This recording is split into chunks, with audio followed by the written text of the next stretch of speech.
in the community safety space. The recording is not going to be shared or posted to social media. Your contributions will remain confidential. And we'd also like to, okay, so we'll get into a little bit about how the actual process is going to work, because a virtual open mic is a little different. So if you'd like to volunteer to speak, and again, we're asking folks with lived experience to by either using the raise hand feature, which is if you go to the bottom of your screen, you can click on reactions. It has a little smiley face. And then once you click on that, you can click on raise hand. Or you can do it by putting your name in the chat. And I believe, correct me if I'm wrong, anyone, you can start doing that whenever, if you'd like to just sort of be added to the list of folks on the open mic.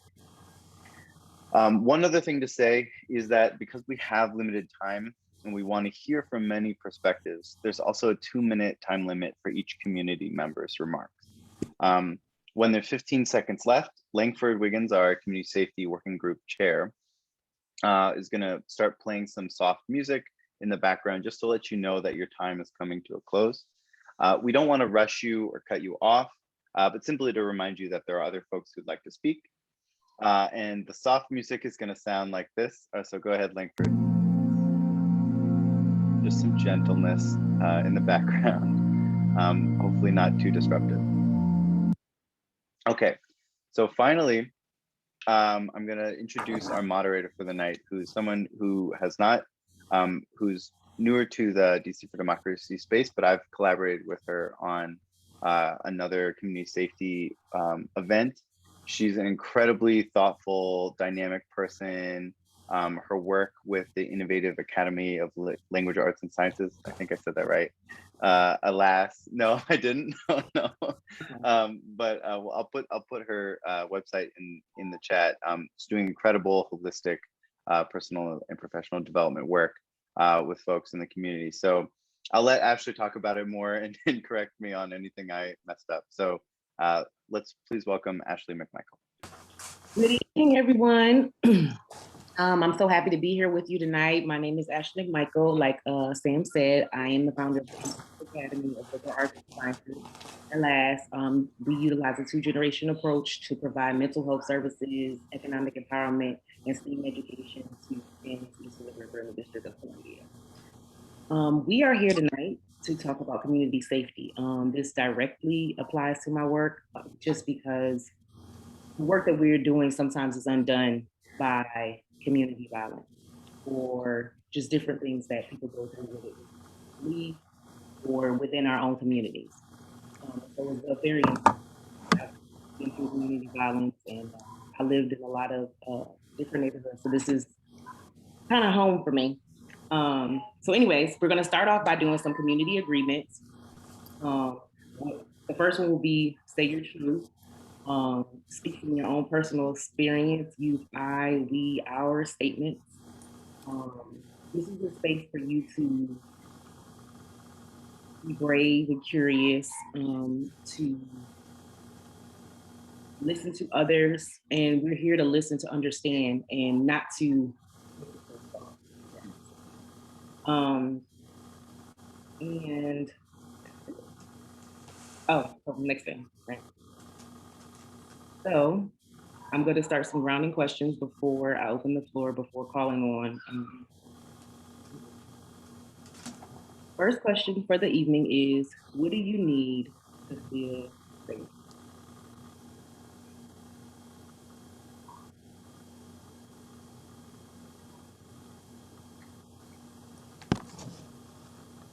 And remember, if you want to go, you can put your raise a hand, or you can.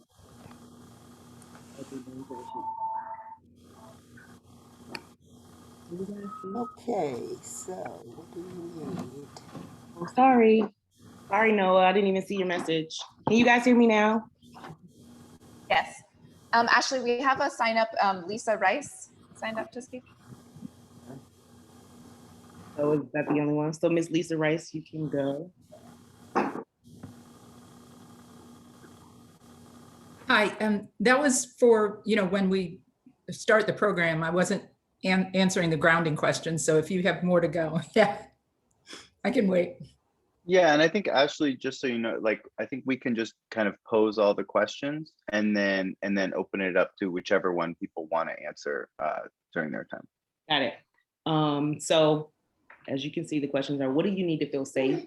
What does community safety look like to you? What is missing in the conversation about community safety, including youth coverage, council hearings, etc.?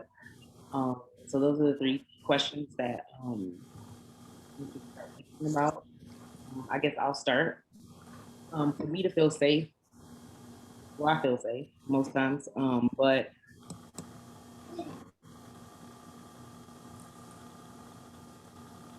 I want to be able to go. Uh-oh, somebody is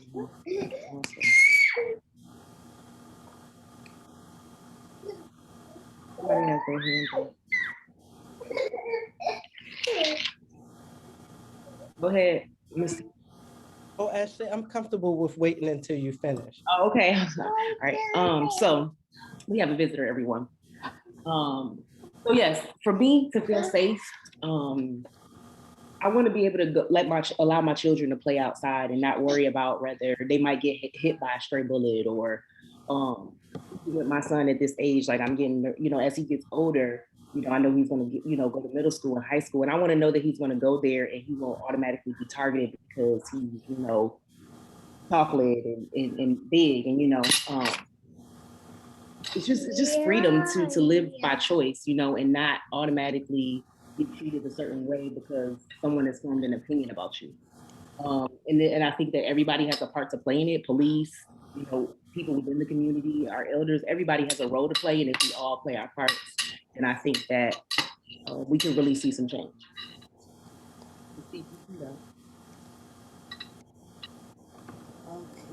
Thank you.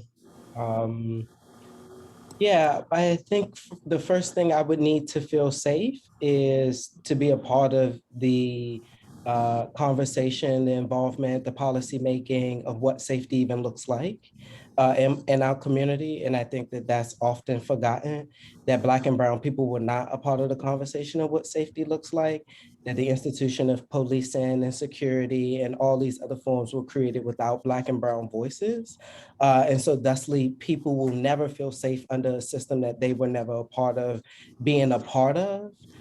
When I think about safety in a revolutionary format, I see us hiring individuals or paying individuals to be a part of their own community safety, making sure that things that are happening in their own community are decreasing, having those tough conversations with people who do want to bring violence into the community, because only people on the street would obviously know what's going on, and really bringing those folks together to find out what are the systemic issues that are resulting to people having to feel like they have to pull out a gun to solve whatever domestic abuse or domestic situation that they're having, or argument or lack of funding.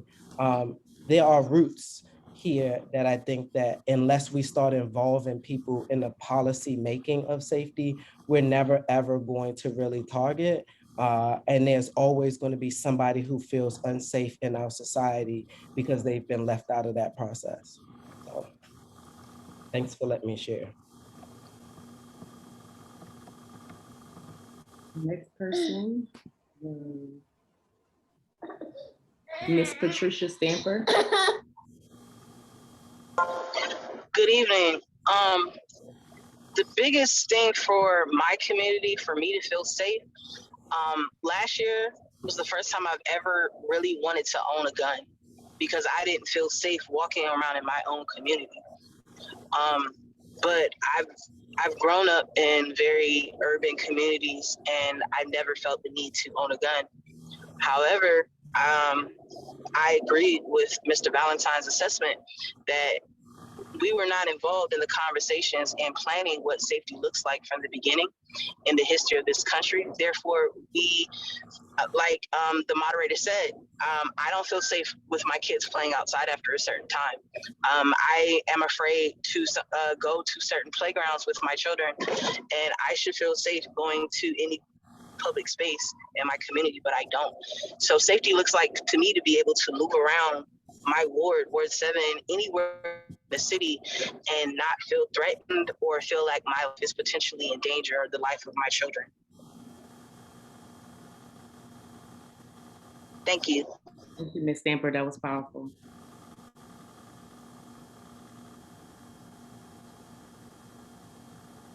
Is there anybody else who'd like to comment? Oh, go Miss Lisa Rice, you can go.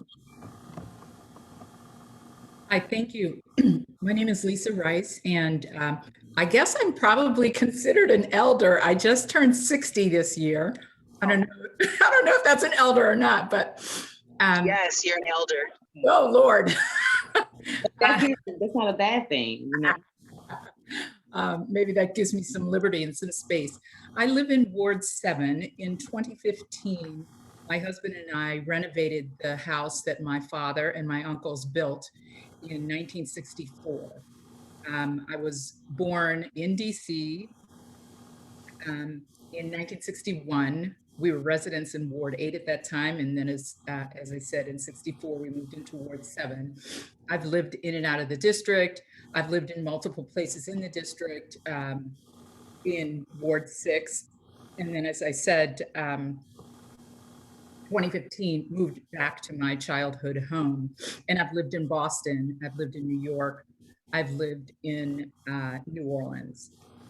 I think for me, personally, individually, safety would feel like I have somewhere to go. Concerns about the leeway that white supremacists are given in this community. I don't think we need a bigger example than what happened on January 6th. And that it concerns me greatly because I had gone to the city council about the imminent threat coming, and I think I was sort of dealt with like I was half cuckoo, but I was all the way on the mark with what was coming. And so that individually, me personally, I would feel safe if I knew a place that I could go to where authorities would listen and react to such a great threat. And that threat, which I thought was going to be more local, turned out really to be a national threat.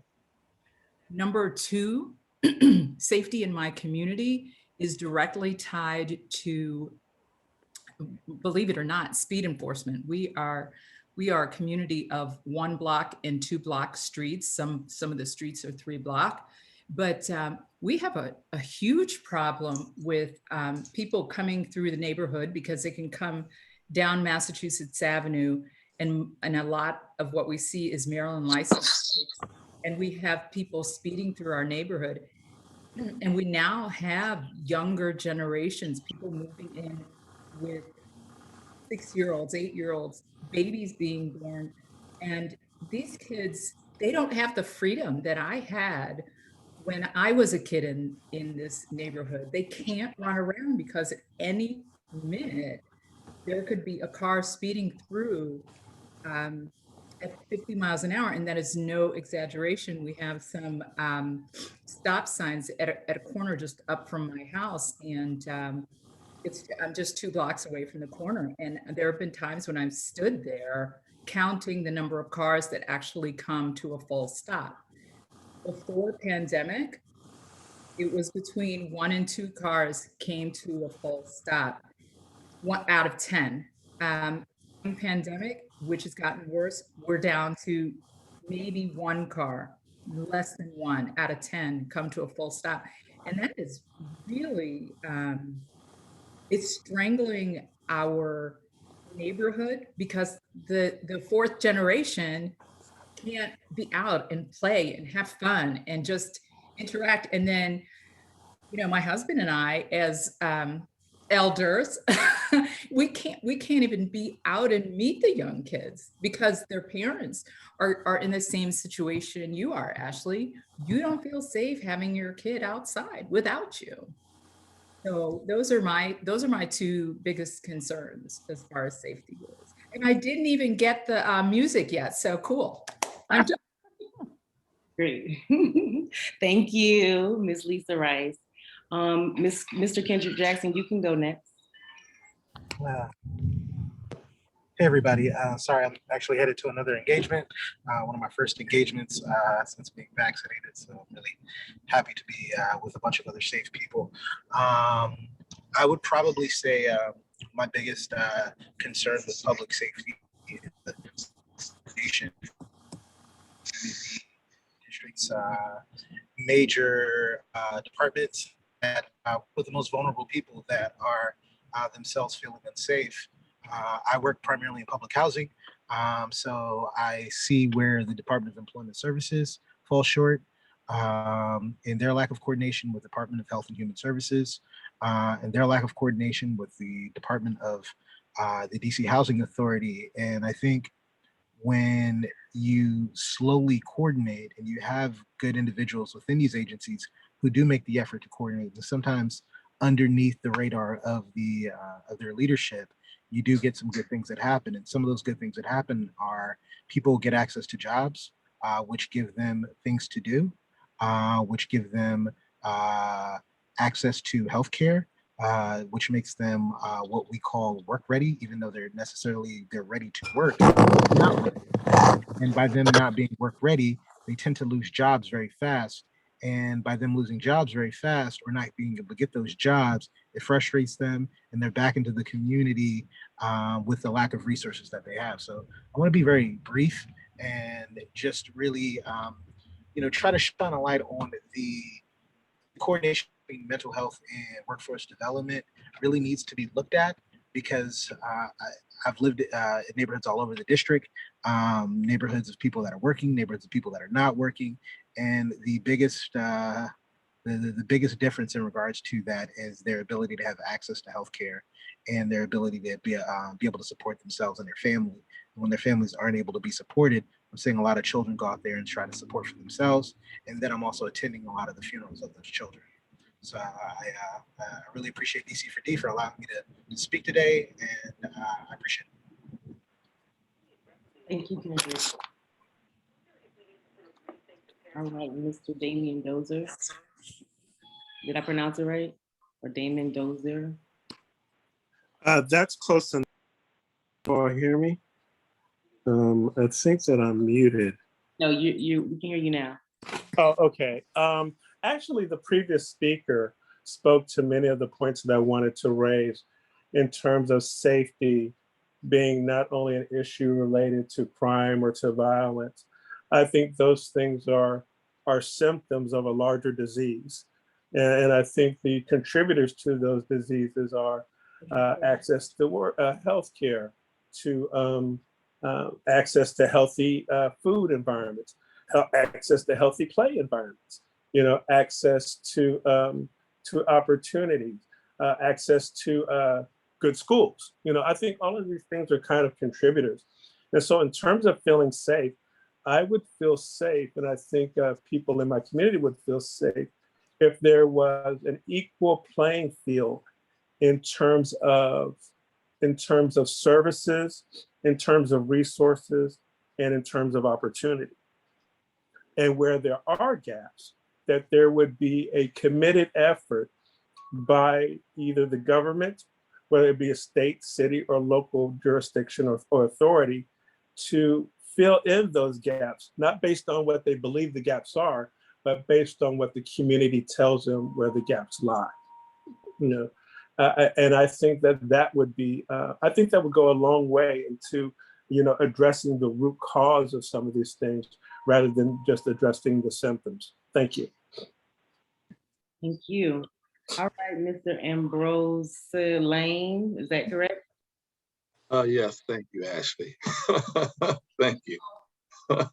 You get 10 points for that one, all right? I've been involved in kind of work for quite some time, to be honest with you. Both Damon and Lisa have hit on some points that I think are critical. We already know that we live in a racist society. But I serve on the Commission for Health Equity, and we issued a report in 2018 that identified 9 key drivers as indications of where there is health inequity. But all of those things, as well as what we are talking about here today, all of the I'd say 90%, 95% of all of the issues that drive violence are rooted in poverty, all of them, rooted in poverty. And until we address the issue of poverty, we will never reach a situation where we will have the type of safety that we are talking about. That is why you can go to poor white communities in West Virginia, Richmond, Baltimore, that have some of the same attributes that Black communities in Washington, D.C. have. And you will still find the same levels of violence among white people.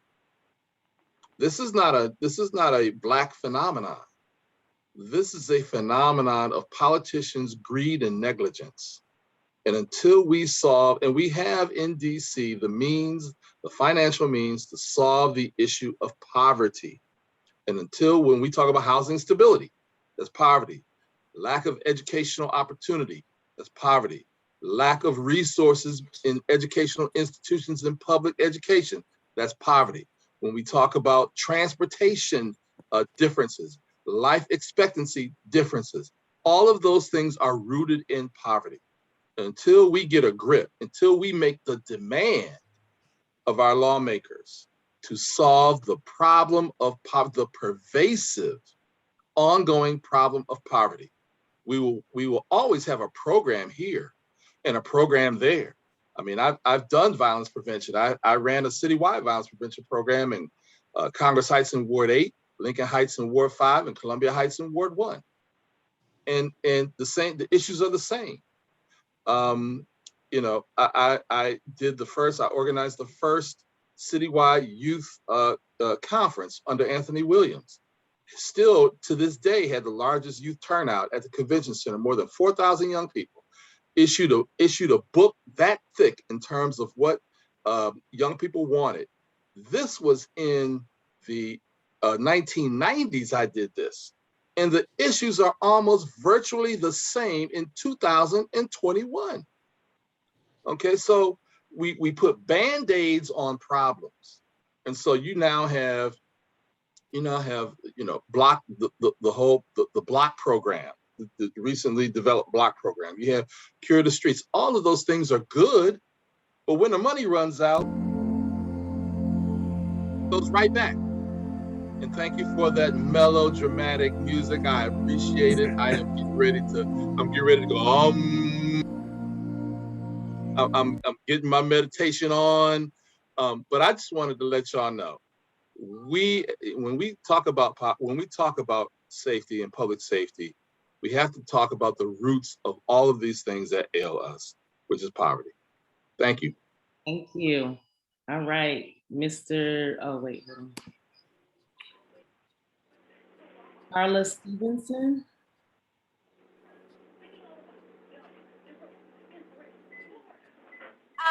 I am a resident of Ward 7. I grew up in DC and bought my first house in Ward 7. I do feel safe in my community, and community is one of the reasons I feel safe. I do have concerns around the safety of the people in my neighborhood, and I have concerns about community buy-in and being left out of the conversation. I have concerns that Ward 7, due to gentrification, has just started being noticed, even though we've been here. Am I getting music? Oh, even though we've been here for quite a long time, I'm concerned about my neighbors, older neighbors, being taken advantage of regarding tax sales and liens and programming that does not support them. I'm concerned about the children in my neighborhood, especially with homeschool, just not having a level of supervision and a level of outlet. And I think that COVID has really shined a light on the what we could do more for the youth in DC. But I would like to say I do feel safe in my neighborhood because my neighbors are so diligent about communicating and watching out for each other. And I really appreciate that. That's all I have. All right, Mr. Robert Harvey. Carla. Hi everybody. Am I getting the music? That's supposed to be. All right. Look, I feel safe, but therefore, and again, you know, I'm a man of faith. I'm an African American man. I walk Ward 8, Ward 5, Ward 7. I'm a part of People Power Act. We operate out of Legal Housing Clinic for the homeless. So I feel safe all across the city. I currently live in Ward 3, but I noticed that my agitation is more spiritual. Therefore, and again, I am a youth leader. I speak to everybody from that position. And with that being said, I see the police in Ward 8 and Ward 7, and I have it on my phone now. At the end of the day, I'm kind of a miser. I hate to be waste. And just last night, I seen it was a accident, or it was a minor accident, and it was 7 to 8 police cars at the accident with at least 10 officers. And so all across the city, when I'm walking in my neighborhoods, in my community, in Ward 5, Ward 8, I see 7 to 10 officers detaining 1 to 2 people that look like me, that could be me. For the glory of God, it is not me. I feel unsafe when I see that because I see the systemic suppression of Gestapo tactic. Use the term, but in general, that's what it looks like to me. So when I see that, it agitates. That's when I feel safe. Thank you.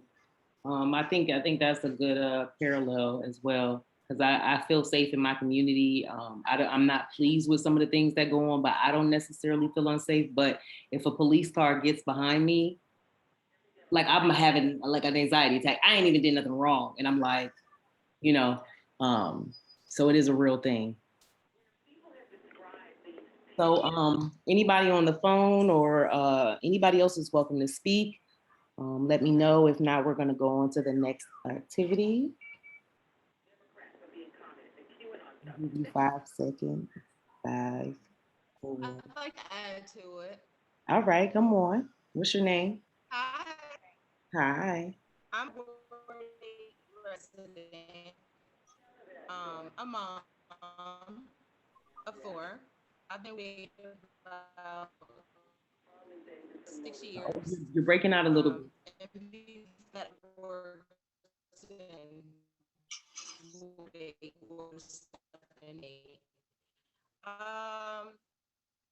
know what? My connection is a little unstable. I'm gonna just put it in the chat. Okay. And I'll read it out for you. Yeah, I'll read it out for you because I can't hear you. So if you put it in the chat, I'll read it out for you.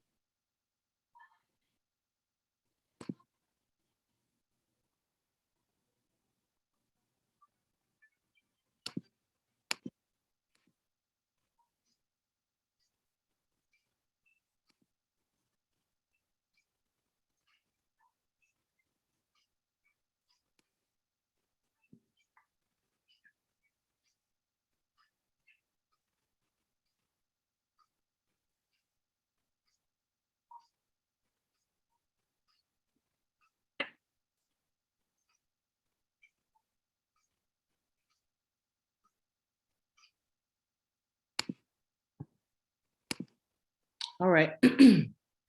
Miss Nisa Masan says, Thanks. I'm a Ward 8 mom of 4. Overall, even though I have witnessed shootings and killings and other things, I feel safe in general in my neighborhood because most of us know each other.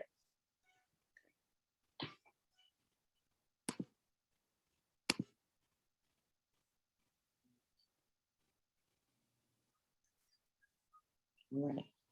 And is that the last person that would like to speak? Thank you, Ms. Nisa. I can jump in. I have something to say. Oh, hold on one second. She wanted to add something, and she said she would also like to add that she's not ignoring the violence, but when you live in an oppressed community, oppressed community, I'm assuming that the next thing that you were going to say is you kind of become desensitized, because I think that's a part of it. Go ahead, Mr. Nathan. So my name is Nate Fleming, for those who I haven't met.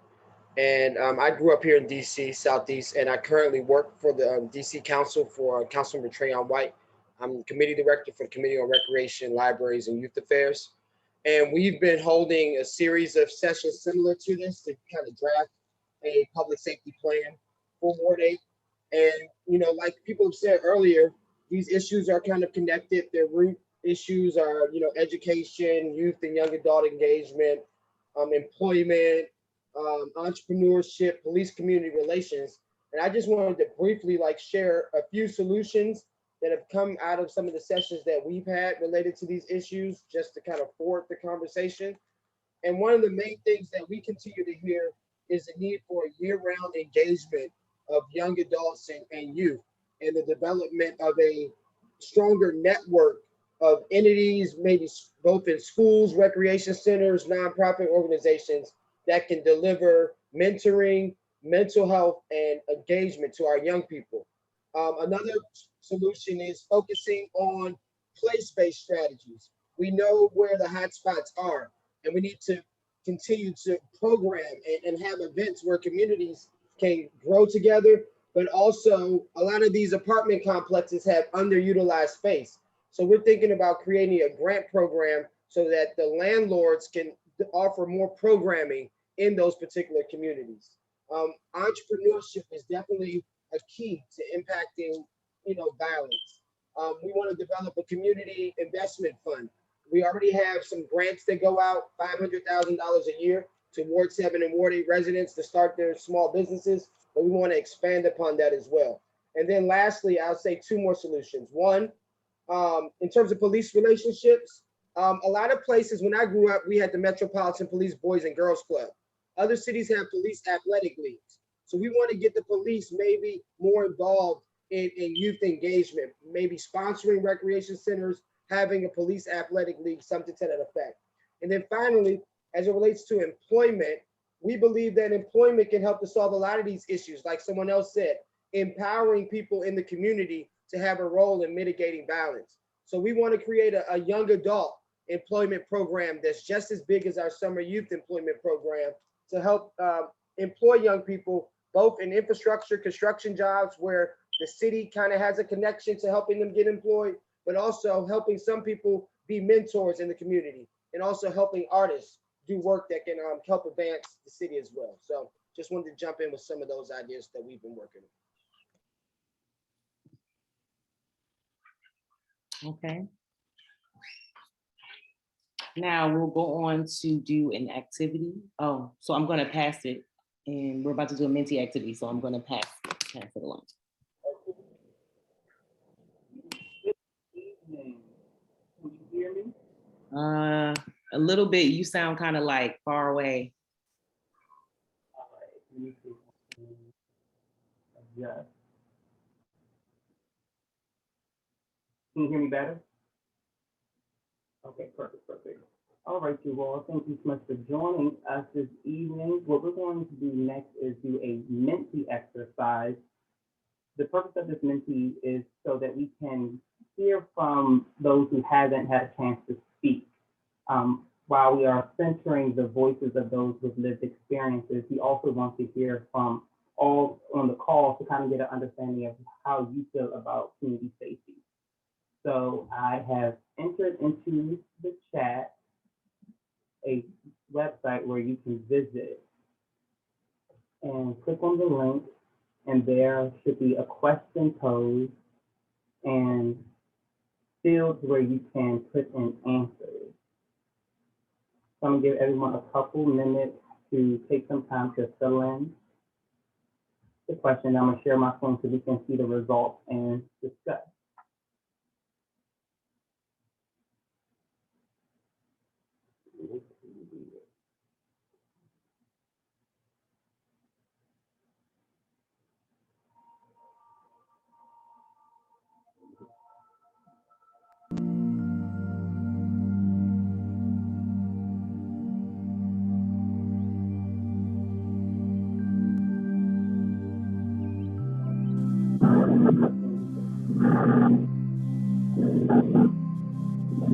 Can't hear you.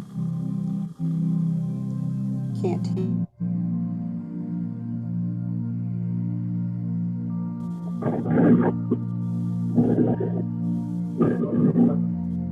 Can't hear you, Langford.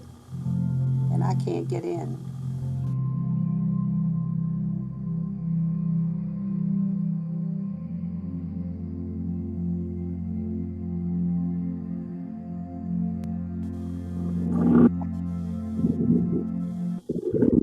Okay, what is that? Sorry,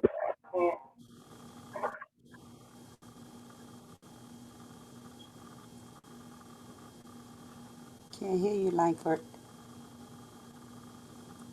Yeah, Langford, we can't hear you anymore. It just cut out.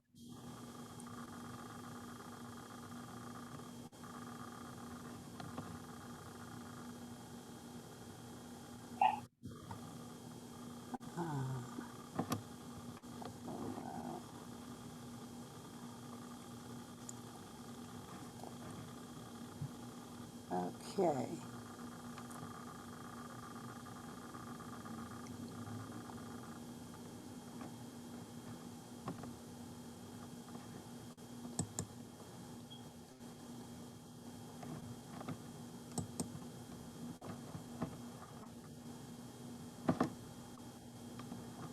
all right, how about now? Yes, okay. All right, sorry about that. All right, so what I was saying is that we have a Menti, and the purpose of the Menti is so that we can have an opportunity to hear from everyone on the call. Though you may not want to orally present how you feel about community safety, the Menti is a space for you to enter thoughts or opinions on what community safety looks like to you. Cage, give me a thumbs up if you understood me, understand me. Perfect, thanks Elizabeth, thank Lisa, okay, all right. Let me share my screen of the Menti as is. Hopefully we have some good responses.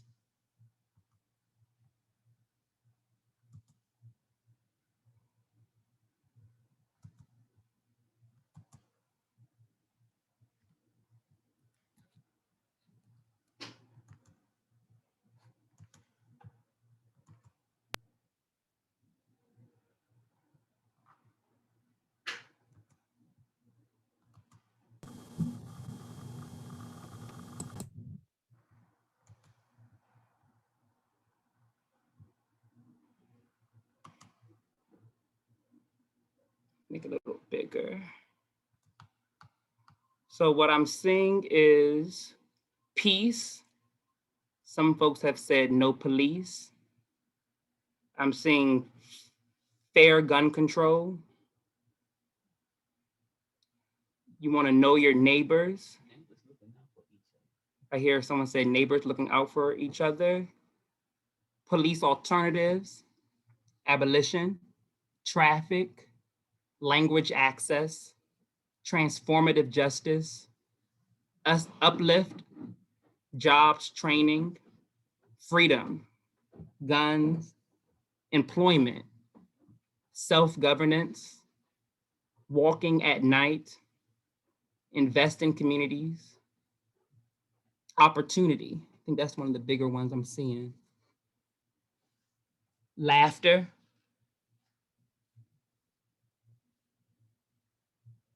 accountability. Someone has says property is respected.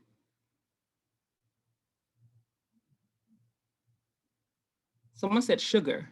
Okay, sugar. Better education, fun, all people are respected, stop gentrification, sustainability, arts, housing, connecting with neighbors. You know your neighbors. I think these are really great thoughts. I see they just keep coming in. Love, healing. Defund support. I see drugs. I'm assuming that might mean relate to drug crime. So people have access to programs that are out already. Yes, someone's saying access to programs that are available, maybe deepened awareness of existing programs.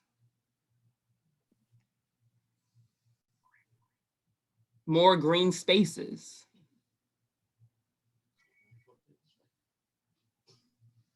Equitable infrastructure. All right, and I'm gonna pass it back on to you, Ashley. All righty. So that was some great feedback. I think we all share a certain sentiment about what we want to see in our community. So now we're just going to do a couple more questions and let you guys think through some more things, and then we're going to close out. So I don't know if we're putting the questions back on the screen again, but if not, I'll read them. What has been your experience with the role of the police in your community? How do you feel about the role of police in schools? What is your experience with alternatives to the police and/or violence interruption or prevention? What would an effective alternative to the police look like? So I will go first to get us started. My experience of police in the community has always been, to me, it kind of feels like you're at home or you're in your neighborhood, but you're kind of at jail when you go to the Black community, because it's like they're sitting outside your neighborhood, or, and they don't speak to you. It's not, that they're there to patrol, right? So that's one thing. I know when I was in school, I had one incident where we had metal detectors that we had to go through to get into the school and everything. And I don't remember what the situation was, but I had a situation with a police officer, and he grabbed me and I kind of like snatched away from him, and he like picked me up and like slammed me on the ground. And it was just kind of like this notion that, if I'm a police, I can do whatever I want. There's no accountability for me. And it seems as though in this country, the things that are most important when it comes to having somebody else's lives in your hands are the things that we don't hold people accountable for, which is ironic. But anyways, I don't know what an alternative to the police will look like. I think that the police are necessary, but I also think that the police, like I heard Mr. Nathan say, the police there needs to be relationship built. Like if you're going to be in somebody's community, then either the police that are in that community need to get hired from that community, or there needs to be some type of relationship building where, okay, if you're going to be in this community, you need to be walking up to people, introducing yourself, and, just building an actual rapport with the police instead of kind of like this abuse of privilege or, overachieving power, that they feel as though they have. The next person that has their hands up. I cannot see. Okay, Missy. Yeah, thank you, Ashley. This is something that I've personally been struggling with as of late, because I naturally grew up with distrust for police, for the system of policing. I understand, that a lot of Black people have the same feelings that I do. And I am coming to a better understanding that it's not just the system of policing, but it is white supremacy. I have female friends who are police officers who will often tell me that they are at the hands of being abused, sexually assaulted, harassed, and they themselves are police officers. And to hear that there's very little things happening for women inside of MPD who are going through this, to hear testimony from officers makes me fight how I feel about the system of policing. And even more recently, my cousin was in a very bad car accident, and it was a police officer who ripped his door open to get him out of the car. And so when I think about like alternatives to policing, I think about what systems were integrated that are really helpful to our community, ensuring that, we are building together mentally, that there's empathy, that there's a love of humanity, and that there's also some sense of security. I can't say that I have a 100% idea of what that looks like. I do not necessarily believe in any way, shape, or form that the system of policing as it is right now can be reformed in a way where Black folks will feel 100% at ease and safe. I get the same feelings you do when a cop pulls behind me, even though I've done absolutely nothing wrong. I am petrified out of my mind because I know that if he's having a bad day and pulls me over, and for whatever reason, things escalate, I could eventually lose my life. And I just don't think that any reform whatsoever will change the mental and psychological trauma that comes with that feeling when police are, constantly parading through your neighborhoods. So I think it does need to look different. But I think even in it looking different, there are some systems that we currently have that may transfer over into whatever the alternative looks like. Okay. All right, Mr. Robert. Yeah, let me spring a little mama seasoning in here. Now, I have read a book called Take Back the Land. It was by, I can't remember the author's name now, but he's around DC. I've interacted with him. And he actually came up with a model for community policing. And a lot of things that we do, we don't really look back in history and study how society used to be before policing became this business that it is now. I like one of my favorite TV shows of all time is Andy Griffith. Andy Griffith caught all the bad guys, held everybody in order, and then killed not a soul. I believe that if we as a people said, okay, you've been protecting us long enough, let's either a directive to the police, and how about serving the community for 90 days? And let's just see how that dynamic changes the community. Instead of worrying about arresting people and doing different things of that nature, serve the community. Don't push homeless people along. Don't stop doing the things that you're doing to protect the community and focus on serving the community. And I believe we would have a different dynamic. So that's what a safer community would be. A community where the police were in it serving it rather than holding it. I love it. Looks like Ambrose got his hand up again. Yes, one of the things that we have to do is look at what is the true purpose of the police. The police's purpose is not necessarily to protect us. That's their secondary purpose. Their primary purpose is to protect property. Their primary purpose is to protect the property of the owners of that property from the mob, from the angry mob that is angry at the plight of their community. That's the primary purpose of police. You can just go back and look at the documents. And so we are still suffering from this. Someone mentioned about police need to be from the community. I absolutely agree with that. They're not even from DC, much less the community. 70% of DC police officers don't live in DC. And so to be able to train young people at Ballou or train young people from the different high schools to go into policing, that is absolutely a must. And we can reimagine how policing is. There's a city in New Jersey that fired all the police officers. They fired every single last one of them, but they allowed them to reapply.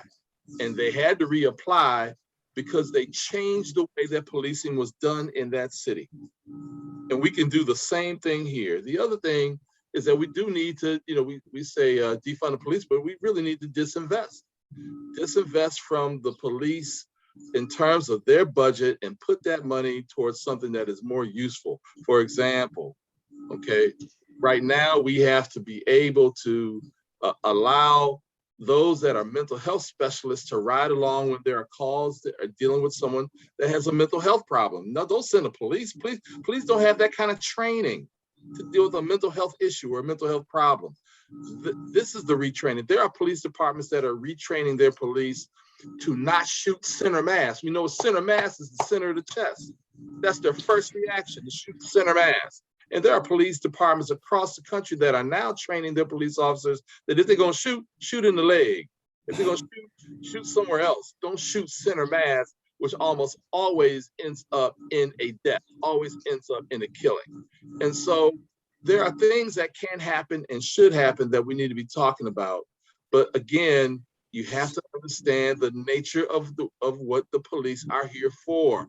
They're not here to protect us. We call them when we need it, but that's not what their purpose is.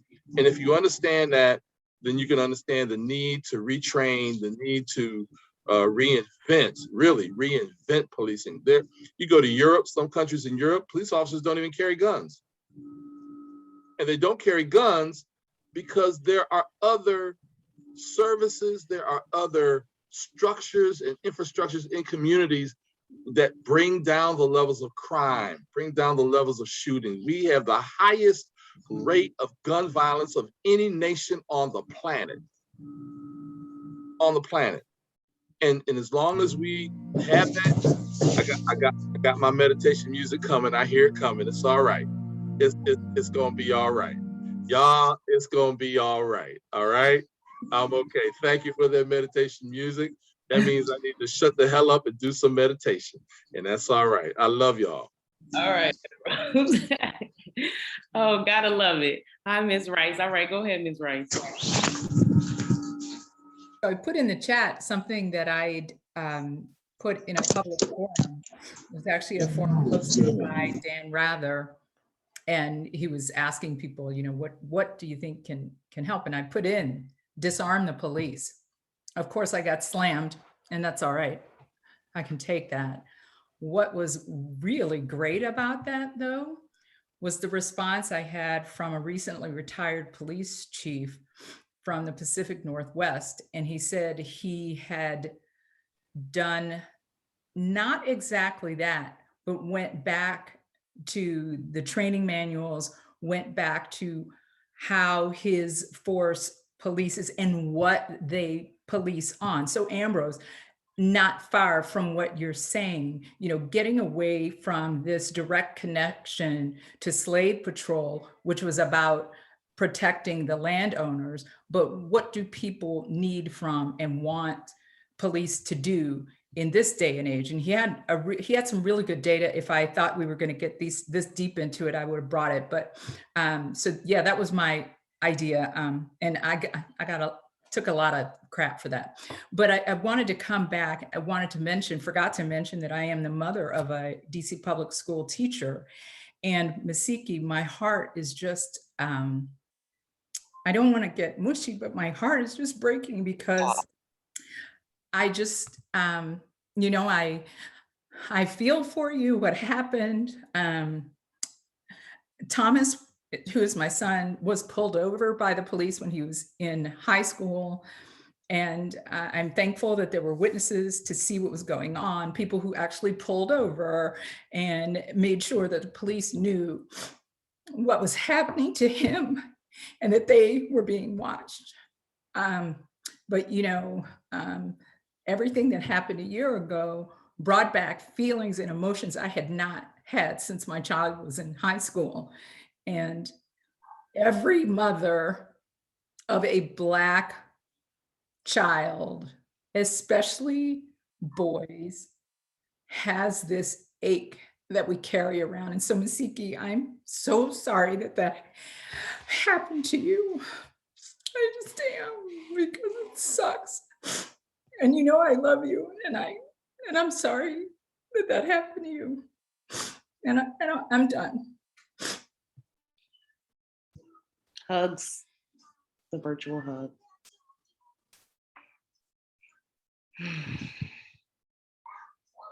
All right, Miss Chioma, would you like to go? Did I say it right? Yeah, Chioma. So admittedly, I'm triggered by this conversation, and I'm honestly not sure how long I can participate in this because, I do, struggle with anxiety, and I'm feeling myself getting, dysregulated. There are no solutions that, given the context in which we exist in. And I know that we have to have a way to take action, but part of that action, I hope, there's a wise saying that an elder said to me once, which is all movement is an action and all action doesn't move. So I encourage, in a question as deep as what we're unpacking, that, I believe firmly in, historical analysis and what we, history teaches us how we can move forward. And a big part of the police system and the police state is rooted in colonial practices, and tried and tested colonial practices. And decolonization is a revolutionary act that I don't think, is something that we should discuss lightly or even on Zoom. So there's that. And then there, but in terms of, steps that I feel, things that help me kind of get grounded and stay grounded is that, I know for a fact that there is a safety, the safety is only in the support system and the support networks.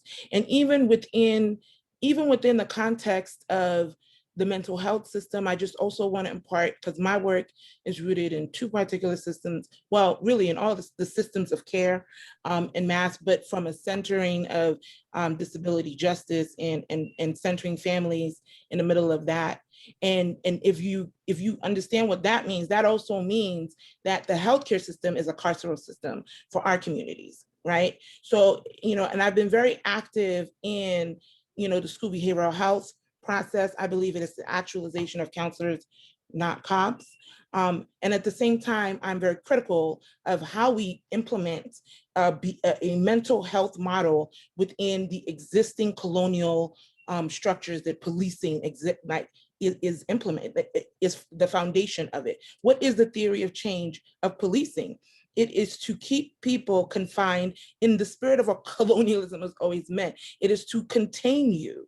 I mean, it is not to liberate you. So even if you interject a mental health system where our communities, my kids, historically, if we were living in before 1975, before the implementation of the Individuals with Disabilities Education Act, that, prior to that, kids, high needs kids, cognitively impaired kids, severely mentally ill children were not allowed in the public education system. So that's why the public education system continues to have no solutions, for particularly those who show up not presentable in whatever presentable means in the ableist framing. So when, if we're not unpacking what it means for a mental health person to support, to, enter a police car with the police, they are not, like, if you are a vulnerable population, you're not going to emotionally receive that any less than the police. So something deeper and transformative has to happen, even within the topical solution that people tend to endorse, which is the mental health. But because it's framed and we don't unpack ableism, I only fear we're going to re-implement, a carceral system that punishes and reintroduces another level of institutionalization that has never really been extracted, right? Like, we seclude our kids, we restrain our kids, we suspend our kids, we expel our kids. That's how we treat our children today. And then when they're on the block, we treat them just the same, right? I mean, so I hope that if there's anything concrete and logical in what I'm saying in this particular moment, is that, I hope we as activists, period, develop a culture of wellness, embrace disability culture, because I think even as we have these conversations, we are still contributing to ableism, because how many people, what kind of accommodations are we having for those who are the most marginalized in this conversation to elevate their voices? And some of them don't speak, the nonverbal population, even especially if you're in a bad situation. You look at Elijah McClain. I mean, part of his challenge was not being able to communicate effectively in self-advocate, because that's part of his disability. What steps do we take to include that level of consideration and accommodation, even in our culture of activism, much less to prescribe it for the system that will make and punish that action in a bad moment, because there is no other location. Last thing I'll say is that, so community control of the police, similar to the behavioral health system, can easily become carceral, because the actors, it's not about the police per se. And I'm very intellectually curious about that psychology of the police, because I believe whether you extract them, whether you call them police or you don't, whether they have guns or they don't, as long as they have some power, and especially if that power looks like you can extract somebody from their community and isolate them away without necessarily any visual of their protocol, then all of us are responsible for combating ableism, even prior to crisis, because what we do outside of crisis determines what we do in crisis, right? And I know it very personally, and many of you have supported my family, as helped it really go local, viral, and get some attention. But that's a drop in the bucket, okay? And my story actually ended in possibly the best case scenario. Like, no one got shot, no one went to jail, it actually ended in the news without any of that porn kind of, porn of pain, right? Because we usually wait till somebody's dead before we take action. And I hope that we recognize that it's just as deep as our cultural expression and how we include people, because it determines so much about what everyone else is going to do. So. Thank you so much, Chioma. We're gonna let Ms. Carol Dyson go. You're muted, Ms. Dyson. Okay, now I'm unmuted. Ma'am. Can you hear me? Ma'am. We can hear you. Okay, I'm going to be brief because most of the things that I was going to say have been said. But I do want to say, when I moved to Bellevue over 30 plus years ago, we used to have police officers that walked the beat. And the community, of course, the neighborhood had a good relationship with them. And if there was a problem or something, you could always tell them and they would kind of address it for you. And then we also had several police officers that lived in the neighborhood. So if something wasn't going right, we could always be a nosy neighbor and let the officers know so that they could address it. But they had more feeling, I guess you could say. Now I think they need to take some kind of course where they can start learning how to treat people like they're human beings, treat them like they want to be treated. And then the other thing finally is going to be, I think, I'm a retired DC public school teacher, and one of the programs that we had in the school system was Officer Friendly. I think they need to bring that program back to the school system. It really worked with the children. They had a good relationship with the police, not just seeing someone come to their house to arrest someone, but they had a very good working relationship with the police department. That's all. Thank you, Ms. Dyson. And then Ms. Rice has her hand up. Sorry about that. I forgot to take it down. I don't have anything else to say. Okay, is that it? Does anybody else have something they want to say? Did I get everybody? Oh, I have some things in the chat that I can read. Sorry, I have a peeping Tom. Wait, see that. All right, so Mr. James Ellis said, I think we need to go back to police officers actually walking the beat in the neighborhoods instead of just showing up when something is wrong. I think that goes with what's been said tonight. This allows the community to get to know those officers in the neighborhood. And then Ms. Nisa Massan said, My experience until the police with the police was kind of no interaction until I moved to DC. I have witnessed the worst police behavior towards myself and those in my community. I'm no longer open to even speaking to officers. When they speak, I completely ignore them. I have relatives who are officers, but the level of arrogance, insensitivity, and lack of community relations has me on the defensive.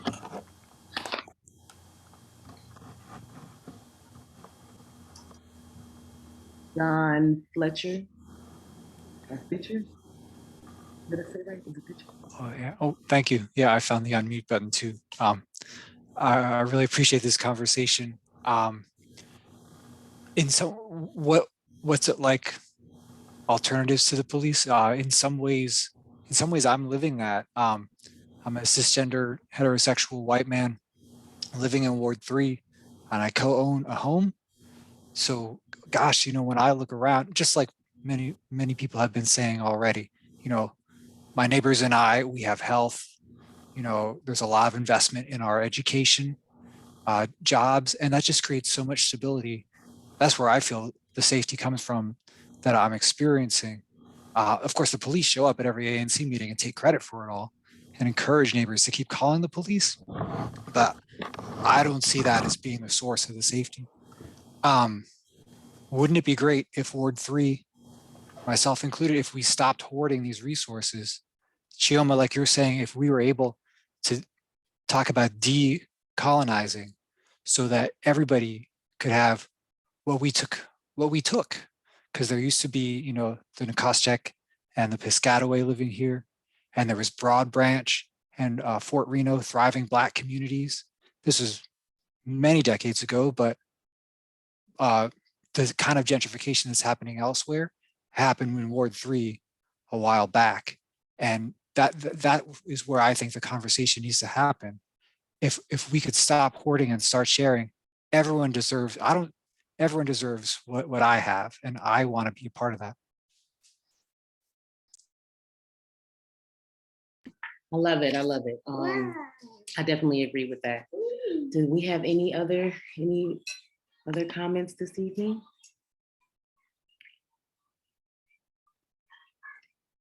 Well, I want to thank you all for joining us this evening. And thank you.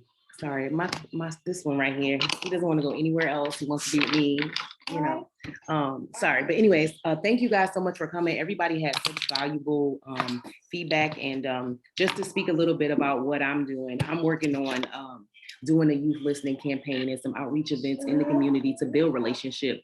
I think that many of you know that in our community, there are certain things that no matter where you go, we love, right? And I think that if we can really start creating this environment that feels like family for everybody, that we can start to work towards some of those things, and just kind of like each one, like if you see somebody, struggling, like pay it forward, you know what I mean? And so anyways, I'll be working on some community solutions, not community solution labs, some listening sessions. And so yes, I will. And if any of you are interested, you can you can give your information to Sam. And I look forward to speaking with you all again and us working together on this issue. I don't want it to just be a conversation and then, nothing gets done. I'm like a very action oriented person. So let's get to work. Thank you all. Thank you, Ashley, so much for moderating our conversation today. You did such an excellent job. I hope everyone can hear me clearly. Good. All right. So yes, let's give her a round of applause. Thank you so much, Ashley. And thank you all to those who actually participated tonight and those who shared their thoughts either via the chat, who spoke on the call, who shared via Menti. Thank you for expressing your concerns and your experiences, and also providing suggestions and solutions for how to make DC a safer space. We're definitely all in this together, and we all have to step up to the plate to get things done.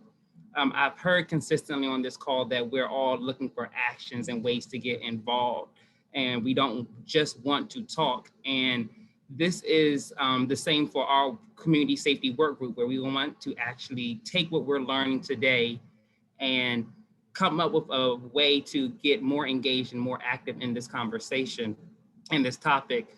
So for those who are new to DC4D, or this is their first time joining us, and those who spoke, we will be reaching out to you soon with a form to fill out to see how you would like to engage with us further. We definitely want to take what we've learned today and see how we can activate some of these suggestions and get in the heads and minds of elected officials and see how we can put forth legislation and policies that improves the conditions of all our residents all across DC. So again, thank you again for your time. Thank you to our work group for all the people who put this call together. We have shared in the group chat the form to fill out. Thank you, Keish. And with that being said, I will pass it back to Jeremiah to close us out.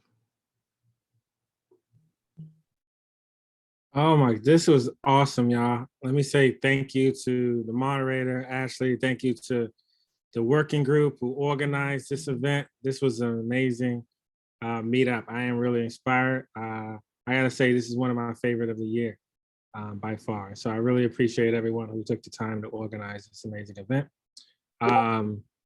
We're gonna close it out at that. We're gonna have we'll be following up with next steps as far as our July meetup. But we're gonna close it out on that note. Thank everyone for coming out tonight and speaking up and participating, and enjoy the rest of the night, y'all. Thanks, everyone. Be well.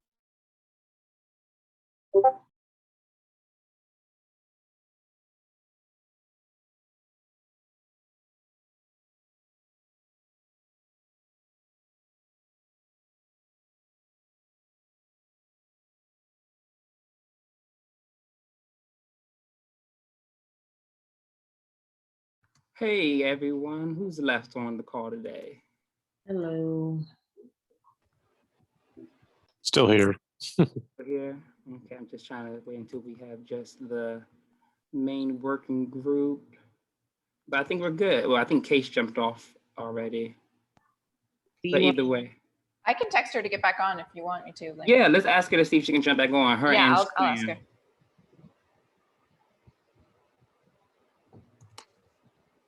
Do you want me to stay on or you want me to? You can stay on, Ashley. You are more than welcome. Yes, you definitely can stay on. Jeremiah as well. I'm kind of, Ashley, thank you again. Great job. You kind of definitely set the stage in getting people to express themselves. Thank you. Thank you for having me. I appreciate it. It was a nice turnout. A lot No of problem. intense conversation.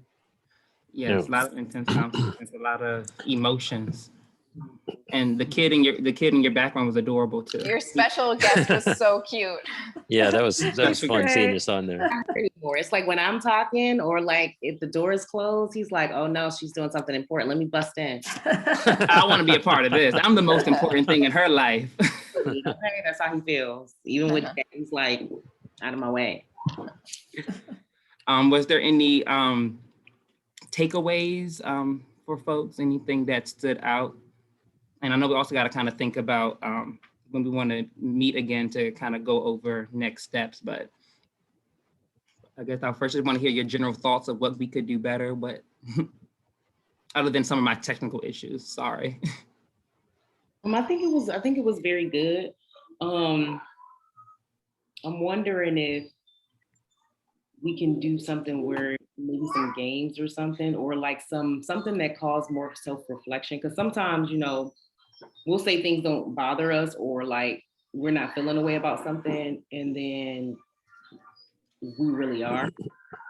But we don't know that we are until like somebody digs to the bottom of it, like gets to the bottom. So maybe like some self-reflective exercises that also make us look at ourselves and how, you know, each one of us can contribute to whatever's going on. Or maybe next time everybody makes like a commitment to do one thing, you know, that moves this forward, despite what that looks like. Because even sometimes I hear people say, oh, like policymakers need to do this, but we also have to take something to the policymakers that we want them to do. We got to know what we want them to do. And I think that's an important piece. And so maybe however we do it, we structure it in a way that people can start understanding how things work and how change actually happens within the system, but in a game format so that it doesn't seem like learning. Like, you know, Sorry, I have a kid. My daughter hates reading, so we do all types of weird stuff. For like reading comprehension. But yeah, so that's the only like feedback I have. Thank you for that. I like that suggestion too. I love the idea Yeah, of definitely. reflective, fun, engaging space to kind of think about what we do contribute and how we can contribute. Hey, Keish, welcome back. Welcome back. Hey. We was just going through some final kind of summarizing our experience and what we thought of what we just went through. Things that stood out, things that could be improved, possible next steps, even though we know we're not going to finalize next steps on this call right now, but just general thoughts that we can, while it's fresh in our minds. Yeah. Well, first of all, I want to just say this, I think, worked out way better than I ever expected. Thanks to Ashley Langford and this entire group for getting speakers, and the speakers who did show up, I thought were just amazing. And so I'm just blown away, and I want to, I'm really looking forward to watching the video again, because many of us were doing stuff in the background and I felt like I couldn't really always listen deeply to everyone, but so all of that I think was awesome. I was kind of struck in terms of, when people talked about what the solutions were. I was really struck by the different, like, two basic camps. The folks who are really focusing on the root causes and dealing with those structural, deeper, and then other folks who are really looking to reform the way police behave. So, I mean, there's this sort of interesting mix in terms of the answer. Yeah, I agree. One thing that's kind of surprised me is the lack of comments on gun control or like gang violence or things like that. Even though those are things that you hear in the news so much, those weren't things that surfaced in our conversation today. I mean, except for in the Menti, I saw, gun control mentioned a little bit, but it wasn't a popular theme. And I found that interesting. Arthur, go ahead. Art and Ashley, either. Yeah, just to let you know, I did reach out to the DC National Alliance on Mental Illness. They do have an interest in these issues, but they actually had a person with lived experience. They have a subgroup, by peer or lived experience, people with mental illness issues who do want to, it sounded like they want to participate, but they had a peer support group today that conflicted. So I'm hoping that next time around, they can get engaged. So just to let you know about that. Perfect. Thank you. Ashley. Mm-hmm. I forgot what I was. It was something about what she was saying, but I do have another thing. I was thinking, I don't know what the goal of these, what the goal of this space is, right? But something I was thinking about doing is, like, as we're doing these listening sessions, not listening sessions, as we're doing like the opening mic, and then, the listening sessions that I'm doing, like, we can collaborate on as well, but maybe doing like an end of the summer, like, outreach event where we really, really make it like an experience that they can't forget. Like, just a warm, welcoming experience, but at the same time, like, we're hitting some high points. I'm very good at, getting in your business, but then like comforting you.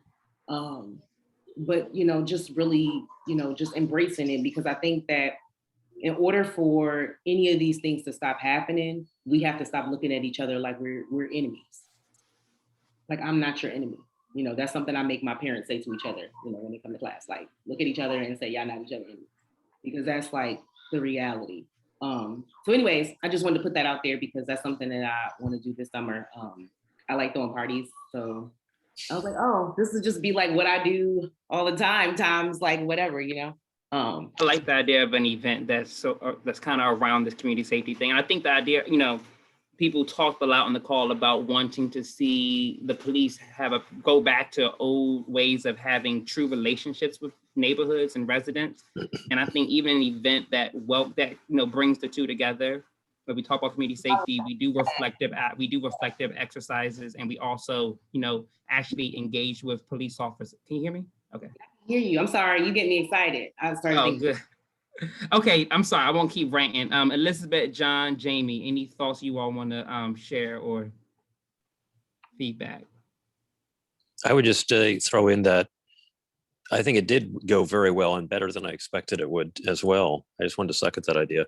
And I think Keisha's point was interesting about the two camps. But there are a lot of factors that were mentioned and a lot of really good points that were made. But I also, or I should say, finally, I think Ashley's idea of working together, that we all can do something to move things forward individually, is a really good idea. I think it's empowering, and it's also, I think, can be effective. So I think this is a great start. I think it's just very gratifying to have been part of this and see it work so successfully.